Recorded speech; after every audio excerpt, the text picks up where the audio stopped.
Mr. Chair, kailangan po natin labanan ang cancer na ito. But we must do more than make the external symptoms go away. We need to rebuild the immune system. Civil society participation, transparency, and accountability are not external irritants to the government. Rather, we like to think ourselves as the antibodies that help to keep the corruption from spreading. Sana matulungan niyo po kami sa mga sumusunod na recommendations. Next slide. Una, tanggalin po natin ang pork sa ayuda programs by transforming them into disbursements based on rules, based on rights, and based on just conditions. Sa halip po na umasa sa mga guarantee letters, patibayin po natin ang PhilHealth at paigtingin po natin ang universal healthcare. Pangalawa, tanggalin po ang 243 billion in unprogrammed appropriations at ipasok ang budget sa mga programang tunay na kailangan ng mga mamamayang Pilipino. Sa infrastructure projects po, these should be science-based and backed by transparent master plans upang masiguradong walang ghost projects at substandard projects.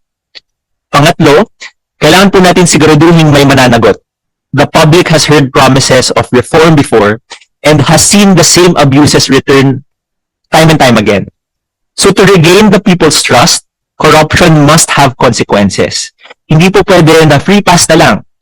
Kung wala pong nananagot, wala pong maniniwala that this time will be different. It cannot be business as usual po. At panghuli, tratuhin po natin ang immune system ng pamahalaan laban sa corruption bilang isang mahalagang bahagi ng laban. There are many brilliant minds in civil society who want to help. Marami pong sektor ang gustong magbahagi kung saan pa nga ba ang nararanasan on the ground ang mga tumor or pork sa budget. Pero, kailangan po natin ng isang strong open budget system. Kasama dito po ang Open BICAM at isang Open Budget Transparency Server para makalahok po kami. Hindi po ito kakayanin ng pamahalaan na mag-isa. Kailangan po natin magtulungan. So to conclude, Mr. Chair, Senator Win, matagal na po kayong naging champion ng evidence-based governance. Our member organizations in the RFID have worked with you in the past and they all say si Sen Win ay kinikilatis niya ang datos. Malinaw po ang ebidensya, Sen Win. May cancer po ang ating bansa, ang ating budget. At sa bawat araw po na hindi direktang hinaharap ang sakit, palala ng palala po ang stages ng cancer natin. Ngunit may pag-asa. Hindi pa naman po stage 4 ang cancer. Kaya pang masalba. May the Senate be remembered as the chamber that restored our country's immune system. That the Senate made it harder to be corrupt and easier to be good.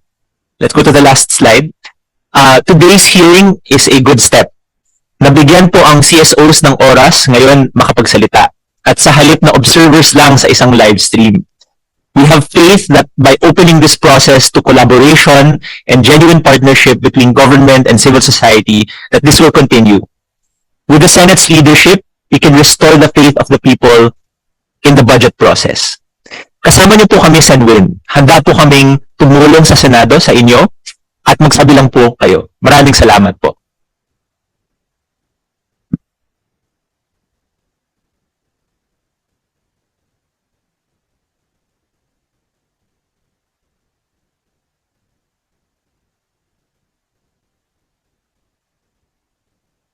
Thank you, AG. Diba sa ano ka? AER, di ba? Yes, before po. Naalala ko nga eh. Sa sigarilyo, di ba? Yes, sa tax po. Sa tobacco, you were our resource person doon sa illicit trade. I remember. Oo nga. Tandaan ko. Okay. Sige. Paganda yung mga suggestions. In fact, ito nga isa sa mga request ko sa ating resource persons to also help us with specifics. And I really appreciate itong suggestion mo kasi very specific. No? The more specific, the better for us so that we can move faster. I'll have some questions sa mga suggestions mo, AJ. First is the Open Budget Transparency Server. I read this in one of the, I think my press release yata eh. Ayan. No? So, paano natin gagawin to, yung Open Transparency Server? What's your idea on this? Yes, thank you, Senator Win. I think this is very relevant now, especially with a lot of discussions on insertions, transparency. No, one of the roots of the problem is the fact that in between the National Expenditure Program and the final GAA, the citizens are not able to see what the amendments are in the House, in the Senate. So what we're envisioning is that all of these documents, the budget documents, the line items, these are transformed into machine-readable formats. So machine-readable just means that they are in a file format that is easily uploaded to a software or a program like a dashboard that you can generate insights from it. So we can monitor at the program level, at the expenditure type, the agency, for example. And then these are transformed into a transparency server. So usually when we explain this, katulad po siya ng election transparency server na may real-time updates whenever some new results are coming in. So it's possible that from every step of the process, from the NEP to the committee hearings, that if there are proposed amendments and realignments, kaya na pong i-track ito ng taong bayan, ng public, and we can see where these are. So this will help to avoid yung mga opaque insertions. If there are valid realignments, it will help the public understand where these are coming from po. And this is what we're really trying to advocate. This is something that's not technically difficult because the DBM has produced the NEP files in Excel form, the GAA in Excel form. So I think we can do this in the House GAB, the Senate GAB, and all the steps in the process. Actually, this budget, itong budget process, particularly for the 2026 budget, may malaking improvement yung GAB ng House na upload na nila sa website nila, including the annexes. No? Before kasi, to be honest, even kami dito, pag binibigay sa amin ng GAB, nasa libro yan. No? 4 na libro, isang copy lang for 24 senators. So nagsishare kami ng 24 senators, itong mga staff ko sa likod, sa isang libro lang. So agawan talaga, kaya punit-punit yan pagtapos ng budget process. No, but malaking bagay ngayon because na-upload na ngayon sa website and they gave us a USB rin. So malaking bagay yan kasi now the senators can review the budget all at the same time, simultaneously. Malaking bagay rin na it's in PDF format. So, nasa-search namin.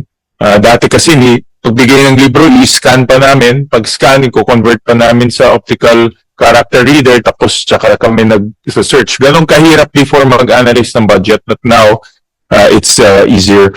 Ang tanong ko, yung ganun na pag-upload ng House sa kanilang website ng GAB, is that already enough for analysis? Kasi kayo, nakita ko mga analyst kayo, no? Mga economists and budget watchers. So, is that enough for technical people like you to do analysis and give suggestions? Selwyn, I think we have to acknowledge it's a good step forward. Tama po yung sinabi nyo, before these documents were all physical copies, mahirap gawa ng analysis. But we think that the current PDF files are a good step, but they're not sufficient yet. Yung Excel files na ina-upload, for example, ng DBM, these have what are called Prexy and UAX codes.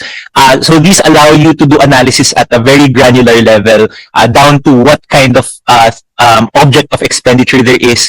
The programs are all coded so that we can identify rather than comparing two programs that we're not sure are similar. No?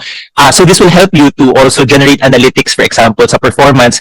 Later on sa budget accountability, yung pagpapublish ng mga financial accountability reports, these should also have the same codes. So it will not be also difficult for you to ask during the hearings, ano ba yung utilization, ano ba yung disbursement ng bawat programs. If we have these kinds of transparency servers, I think si Ken will show an example of how we were able to scrape data and turn that into a transparency server. So these are very practicable, and I think this should be the goal that we are striving for. Example, si Ken. Yes. Okay, sige. We'll talk about that because I want to visualize rin itong transparency server. Kasi ang next step will be, kami naman dito sa Senate will upload what we call the Senate version. No? So these are the amendments on the GAB. Yes. No? Together with all the annexes.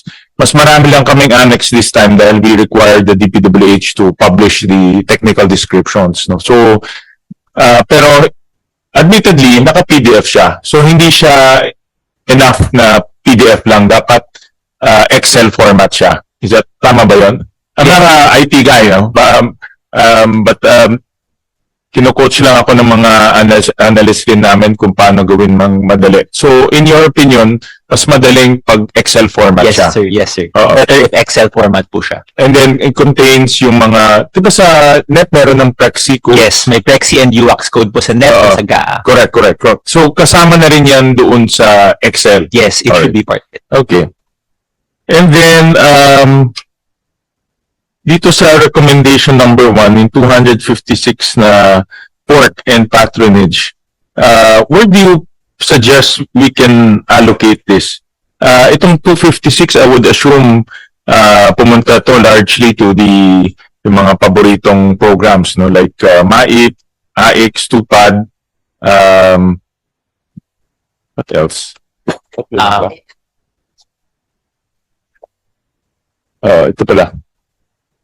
No, meron yatang DLIT. It's the AX from DSWD, Oo. TUPAD of DOLE, and MyFIP of DOH, and then yung tulong dunong program ng CHED po. Tama. Ito pala ang wala dito. Tulong-dulong. Yes, 2 billion po sa tulong dunong. So, where do you suggest to move itong 256 na patronage no programs? Ano ang suggestion nyo? I get your point. Yes. Na itong mga programs ito are to a certain extent or to a larger extent actually promotes mendicancy. Diba? So, I get your point in that. So, what's a sustainable program? Kasi ang tinitingnan ko is also sustainability.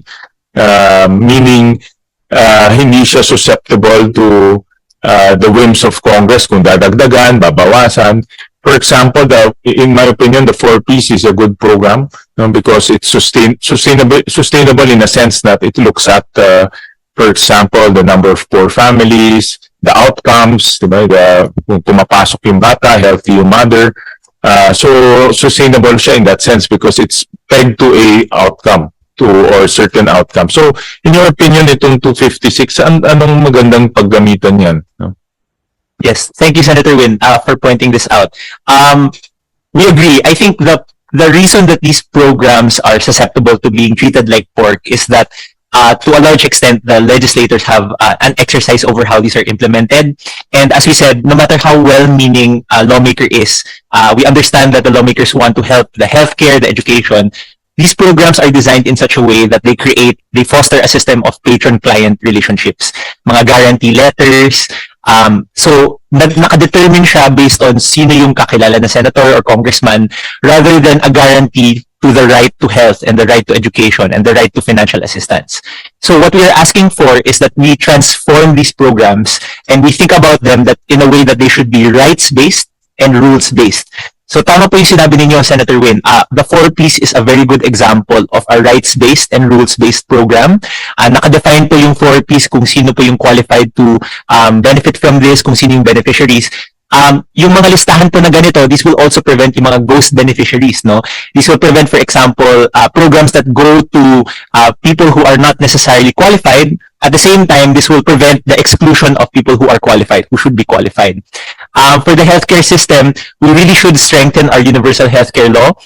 Yung PhilHealth po, we understand that there have been problems in the PhilHealth, but this is the rules-based and rights-based program. It doesn't require you to beg na magmalimos sa isang lawmaker to get access to this. Fully funded, fully financed ang healthcare po dapat ng mga mamamayan. Ganun din sa education sector, instead of asking for scholarships, there should be funds already enough in the agencies that guaranteed po ang rights natin for these, no? So, we're not saying to scrap health assistance, we're not saying to scrap employment assistance. What we're saying po is we have to remove the tendency, the system, the incentives for lawmakers to use these to foster dependent patron-client relationships and instead imagine a rules-based, rights-based system of providing these services to the people. I agree with you. To be honest, it pains me to see that some people, ng constituents natin, nagla-line up ng matagal sa mga offices ng politiko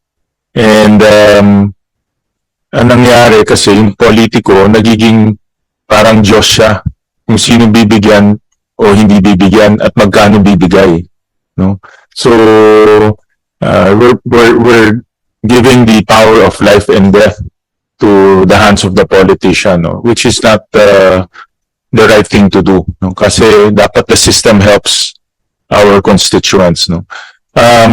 May mga bagong innovation ang Department of Health nakita namin. Like for example, yung zero balance billing, merong 28 billion, more or less, no? For zero balance billing.